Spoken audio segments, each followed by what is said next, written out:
man lives in these 50 United States, these 50 states in these United States of America, right? Regardless of whatever state, let's say you live in Ohio, Connecticut, New York, New Jersey, Alabama, Tennessee, New Orleans, wherever, right? Louisiana, I'm sorry, that's not a state. New Orleans is not a state. Louisiana, whatever state you live in, right? What do you think should be the median amount of support per child that a parent, not a man, but a parent should contribute to the care, meaning health insurance, room and board, electricity, light, whatever. What do you think should be the median, meaning the middle amount, right? In case you don't understand what median means, right? The middle Here we amount. go with the rhetoric. Just make your No, point. I'm listening to I'm literally, I'm not an insult. All I'm not insulting All you. right, yeah, whatever. But go ahead. I'm providing that as additional Yeah, information. yeah, okay. So you can take it as an insult, but I don't want to You ain't assume you gonna pour that understand what small I town mean. on me, but go ahead.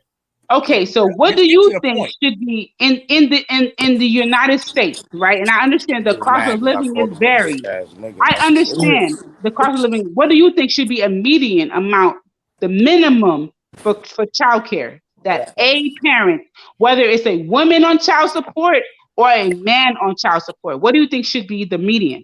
What do you think? I'm not sure. See, that's a hard question to ask. It should be all Why? on the woman. Each Household. household. Can I answer the goddamn question without Mm-hmm. goddamn? See, Go when I ahead, talk, brother. it's a problem. All right, now let me finish. Go ahead, I Madon. can't sit here and answer that because each black household don't make the same amount of money.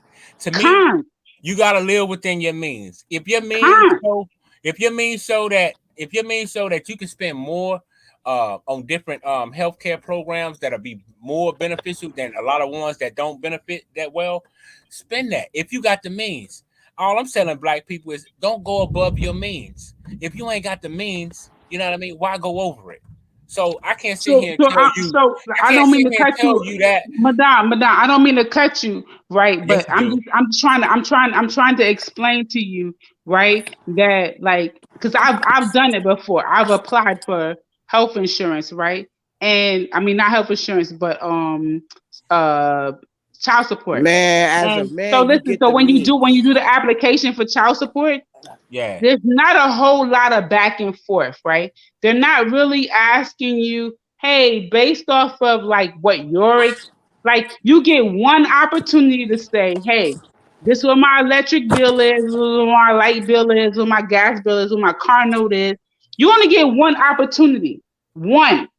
It's not like a whole open dialogue, even for the woman, right? If the woman want to say like, yeah, I make 80 grand, but still the dude might end up paying $150 a month.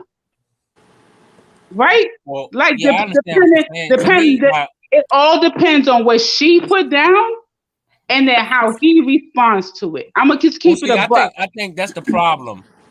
It shouldn't be based off what she put down. No, I didn't say that. I said both. So don't respond to part of my sentence. Don't respond to part. To me, I'm gonna tell you what I think. Right. If the guy leaves that mother and she becomes a single parent, right? It should be based off what he make. If he's making to where he's living over his you know what I'm saying, well above his means, that's what she should get. To me, she should get whatever. But it's not. But see, I know that. But what I'm telling you, it's based off of what both make. Because you said they go by what you get one chance, and she gotta put down. But it's based off of what both people make. However, and see, I'm listen. Okay, this is why. Listen, hold on. 1 second. Listen. Give me 3 full minutes. Give me 3 minutes. I'm sorry. Hold on. I know. I'm a Mike Harger. Please and thank you. No. You just want to be right. Hold on. Listen. You will be thankful. You will be grateful for me. You will be grateful for me hogging this mic because I've had this conversation with Solar before, right? I happen to be, thank goodness to Solar Vision Debate League, I happen to be a woman who the man has taken me to court to lower the child support. And guess what?